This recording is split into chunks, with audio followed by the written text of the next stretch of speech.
With the release of Matt Reeves' brand new reboot of Warner Brothers' Hallmark superhero franchise, the Robert Pattinson-led Batman, already upon us, I thought it'd be fun and effective SEO bait to make a Batman-related video. But not just any Batman-related video, but a Batman video of my favorite Batman characters. Here's a picture of them.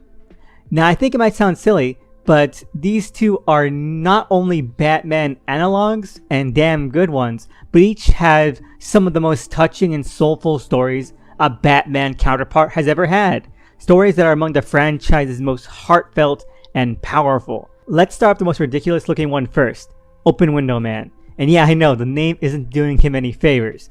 Created for DC's New 52 reboot of the classic Silver Age anthology comic Dial H for Hero, written by China Miéville, Open Window Man is a multiverse Batman, built around the iconic scene of Bruce Wayne waiting by the window for a sign of what to do with his life.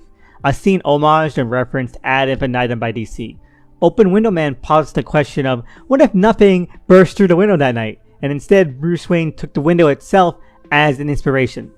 It's a fun concept, but soulful, heartfelt?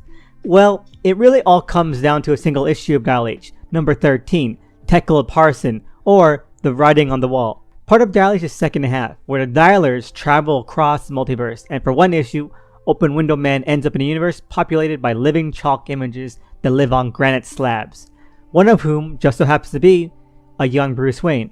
What follows is this odd but engaging series of events where Open Window Man, through the wall, is compelled not only to guide and mentor this child version of Bruce, of basically himself, but also to help him and to understand him, with them evaluating and even questioning each other and some of the decisions that lead this child to become Batman, with Open Window Man inadvertently giving this kid the empathy and affinity that so many Batmen feel are closed off to them. Who else could a solitary-minded Batman feel understands them more than themselves? It's basically the answer to all those snide remarks about how Bruce Wayne should go to get therapy instead of being Batman, because, well, by helping himself, by the dynamic Open Window Man and this kid end up having, that's kind of what happens. This child, this kid Bruce, gains a sense of closure and emotional resolution that Open Window Man and other Batmen never get. The dynamic and rapport making all the difference.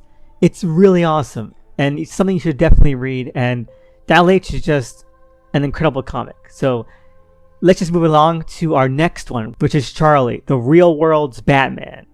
Now, for some quick history, DC Realworlds was a series of Elseworlds stories where the main gimmick was that they were set in our, well, real world, and following characters who were inspired in some way by DC's iconic heroes. You had Superman, Wonder Woman, and even the JLA as a whole, and they're all really fun and really hearty stories. Batman, though, might be the greatest and most profound of a already good bunch. One thing I'm already seeing from the reaction to the new Batman film is how people feel it engages with the inspirational and optimistic side of the character. How people can be roused, galvanized, and spurred into action by something they feel gives them power, gives them strength. And well, that's basically the whole impetus and core of the Real World Batman issue. It's a period piece set around the time of the release of the Tim Burton Batman film, 1989. And Charlie, a man with special needs, an ardent fan of the Adam West 1966 Batman TV show, waits with enormous anticipation to see it. Charlie sees the world as being this kind of hokey, corny, and black and white world shown on the Batman 66 series, and is propelled into confronting reality when a childhood friend of his own finds themselves in deep and dangerous trouble. We follow this intense journey with Charlie through his eyes, as he ends up going on to try and find some way to reconcile how he's always lived his life and this inherent desire to help people and to rescue his friend from the danger he recognizes he's in. It's harrowing, it's frightening, and it's ultimately emboldening, but it's something where you do get a lot of stakes, a lot of drama, and a lot of, well, tension from it. And as ridiculous as it sounds, it turns out that the Burton Batman film and the courage he finds within it gives him the strength to not only help himself, but to save his friend. And the idea is how to do it. And it's weirdly profound. It's weirdly profound and emotional. And it honestly works. Both of these issues do. I can go into page by page detail about these comics, honestly. And I would love to. but I just wanted to muse about them for a little bit and recommend them because these are two issues that deserve to be experienced on their own. And I hope that after you watch this video, you go on and do that.